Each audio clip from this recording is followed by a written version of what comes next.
Hi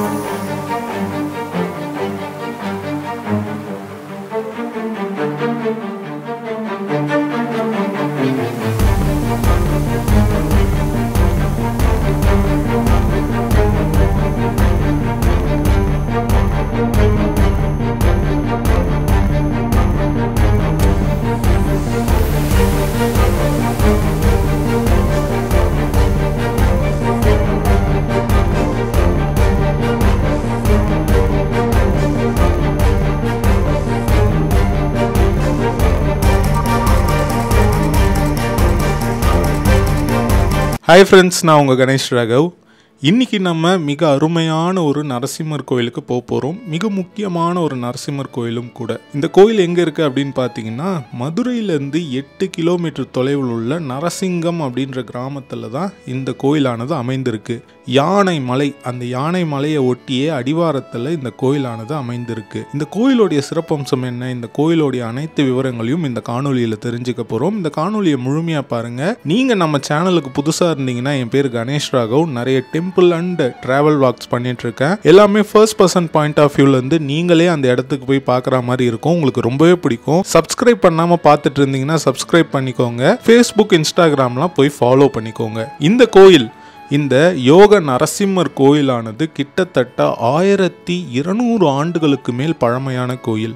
ஏன் இந்த கோயில் அவ்வளோ பழமையான கோயில் அப்படின்னு கேட்டிங்கன்னா, இது ஒரு குடவரை கோயில். குடவரை கோயில்கள்ன்றது ஒரு சிறப்பான கோயில்கள்ங்க. முற்காலத்தில், அதாவது கிட்டத்தட்ட 1500 ஆண்டுகளுக்கு முன்னாடி கோயில்கள்லாம் எப்படி கட்டப்பட்டதுன்னா, செங்கற்கள் சுதை, அதாவது சுண்ணாம்பு, செங்கல், மரம், அதை கொண்டு வந்து கட்டப்பட்டிருக்கு. அந்த கோயில்களுடைய காலம் வந்து பார்த்திங்கன்னா ரொம்ப கம்மியாக இருந்திருக்கு. அதனால் பல்லவர்கள் ஆட்சி காலத்தில் மகேந்திரவர்மன் என்ன பண்ணியிருக்காருன்னா, நான் காலத்தினால் அழியாத கோயில்களை கட்ட போகிறேன் அப்படின்னு சொல்லிட்டு இந்த குடவரை கோயில் கான்செப்டை கொண்டு வராரு.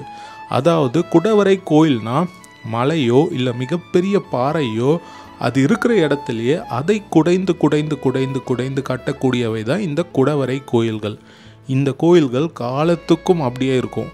ஸோ அப்படி கட்டப்பட்ட கோயில் தான் இந்த ஒரு யோக நரசிம்மர் திருக்கோயில். அந்த குடவரை கோயில்களை யார் அதிகமாக கட்டினாங்க அப்படின்னு கேட்டிங்கன்னா, பல்லவர்களும் பாண்டியர்களும் அதிகமாக கட்டியிருக்காங்க. இதில் அந்த குடவரை கோயில்களுக்கு அப்புறமா வந்து கோயில்களுடைய கட்டமைப்பில் மேம்பாடு ஏற்படுது. அதுக்கப்புறமா கற்களை கொண்டு வந்து கற்களை அடுக்கி கோயில் கட்டினாங்க. அதன் பிறகு வந்து அற்புதமான சிற்பக்கலை, உலோக சிற்பங்கள் அப்படின்னு சொல்லிட்டு நிறைய வந்து கோயில் கட்டுமானத்திலையும் கட்டிடக்கலையிலையும் வந்து மேம்பாடு வந்து வந்து வந்து வந்து இப்போ இந்த நிலைமையில் மாபெரும் கோபுரங்கள்லாம் கொண்டு இப்போ கோயிலுடைய கட்டமைப்பானது இருக்குது. அதோடைய தொடக்க புள்ளியாக தான் நம்ம இந்த குடவரை கோயில்களை பார்க்குறோம். அப்படி இருக்கிற கோயில்களில் ஒரு அருமையான கோயில் தான் இந்த நரசிங்க பெருமாள் திருக்கோயில், யோக நரசிம்மர் திருக்கோயில், மதுரை. மதுரைன்னு சொன்ன உடனே பாண்டியர்கள் தான். இந்த கோயிலை கட்டினது யாருன்னு பார்த்தீங்கன்னா, பாண்டியர்கள் ஆட்சி காலத்தில் தான் இந்த கோயிலானது கட்டப்பட்டிருக்கு. மாறன் காரின்ற ஒரு அமைச்சர், அவர் வந்து பராந்தகன் நெடுஞ்சடையன் அவங்களுடைய ஒரு மன்னருடைய ஒரு அமைச்சராக இருக்கிறவர் தான் இந்த மாறன்காரி. அவர் தான் வந்து பார்த்திங்கன்னா இந்த கோயிலை வந்து கட்டியிருக்காரு. அதன் பிறகு அந்த கோயிலுக்கு இருக்கிற மண்டபங்கள், மற்ற சன்னதிகள், இப்போ இருக்கிற இந்த கட்டமைப்பெல்லாம் அடுத்த ஆட்சி ஆண்டுகளில் அடுத்து வந்த மன்னர்கள்னால கட்டப்பட்டிருக்கு. இந்த கோயிலுடைய புராணமாக என்ன சொல்லப்படுது அப்படின்னு கேட்டிங்கன்னா, இந்த கோயிலே வந்து பார்த்திங்கன்னா இந்த யானை மலை இருக்குது பார்த்திங்களா, அந்த யானை மலை அடிவாரத்தில் அது மலையை ஒட்டியே அமைந்திருக்கு. அப்படிப்பட்ட அந்த கோயிலுடைய அந்த புராணம் என்ன அப்படின்னு கேட்டிங்கன்னா, அந்த மலைக்கே ஒரு புராணம் சொல்கிறாங்க. என்ன சொல்கிறாங்கன்னா, திருவிளையாடல் புராணத்தில் இந்த மலை வந்து பார்த்திங்கன்னா ஜெயினர்கள்னால ஒரு யானை வந்து பாண்டிய மன்னனை அழிக்கிறதுக்காக, அந்த நகரத்தை அழிக்கிறதுக்காக ஒரு யானை உருவாக்கி அதை அனுப்புகிறாங்க, மாபெரும் யானை. அந்த யானை வந்து சிவபெருமானுடைய அருள்னால இங்கே இந்த ஒரு கல்லாக மாறி இப்படி மலையாக மாறி இருக்குது அப்படின்றது தான் வந்து இந்த யானை மலைக்கே இருக்கிற ஒரு புராணம்.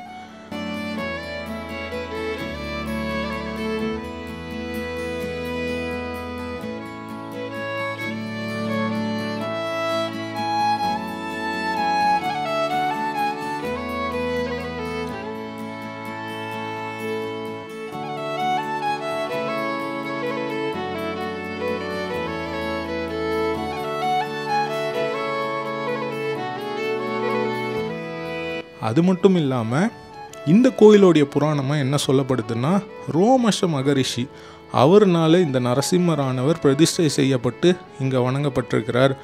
அங்கே பக்கத்துலேயே இருக்கிற ஒரு பத்ம தடாகம், அதாவது ஒரு குளம், அந்த குளத்துலேயும் பார்த்திங்கன்னா நீராடி இருக்கிறார் அப்படின்றதெல்லாம் அந்த புராணமாக இருக்குது.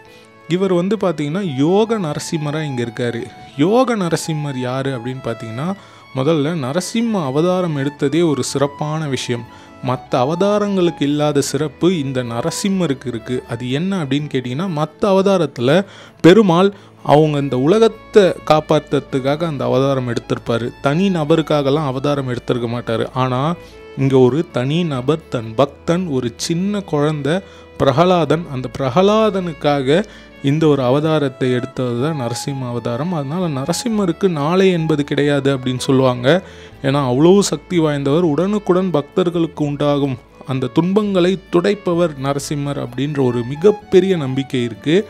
அப்படிப்பட்ட ஒரு நரசிம்மர், அதுவும் உக்ர நரசிம்மராக இருந்து இரண்யகசிபுவை வதம் பண்ணிட்டு யோக நிலையில் இங்கே யோக நரசிம்மராக இருக்கார். அதாவது தெளிந்த ஒரு யார் வந்தாலும் எல்லாத்தையும் பொறுமையாக கேட்டு அதை செய்யக்கூடியவராக இந்த நரசிம்மர் இருக்கார் அப்படின்ற ஒரு நம்பிக்கை இருக்குது. அதிலும் குடவரை கோயிலில் இருக்கிற ஒரு நரசிம்மர்ன்றது ரொம்ப சிறப்பான விஷயம். மிக பழமையான ஒரு திருக்கோயில் இந்த ஒரு திருக்கோயில்.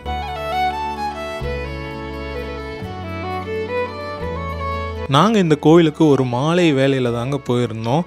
இந்த கோயில் ரொம்ப அருமையான ஒரு இடத்துல இருக்குது.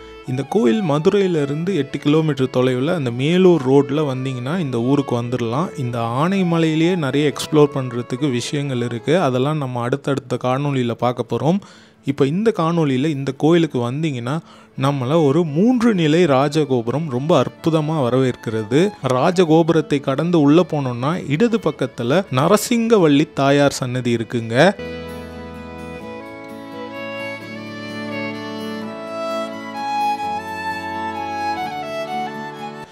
தாயாரை தரிசனம் பண்ணிவிட்டு நம்ம நரசிம்மரை போய் தரிசனம் பண்ணலாம். உள்ள குடவரையில் அந்த பாறை புடைப்பு, அதாவது இந்த மலையில் இருக்கிற அந்த பாறையை குடைந்தே கட்டப்பட்ட உருவாக்கப்பட்ட நரசிம்மர் தான் இங்கே இருக்கிற யோக நரசிம்மர். ரொம்ப சக்தி வாய்ந்தவர் இவர். இவரை தரிசனம் பண்ணிவிட்டு நம்ம வெளியே வந்தோம்னா இங்கே இருக்கிற மண்டபங்கள், இங்கே இருக்கிற இடங்கள் அதெல்லாம் நம்ம பார்க்கலாங்க. ரொம்ப அருமையான கோயில் இந்த கோயில். கண்டிப்பாக நீங்கள் மதுரைக்கு வந்தீங்கன்னா இந்த நரசிம்மரை தரிசனம் பண்ணிட்டு போங்க. இந்த மாதிரி இன்னொரு அருமையான காணொலியில் நான் உங்களை சந்திக்கிறேன். இப்போது நான் இங்கேருந்து உங்ககிட்ட விடைபெற்றுக் கொள்கிறேன். Bye from Ganesh Raghav friends. By.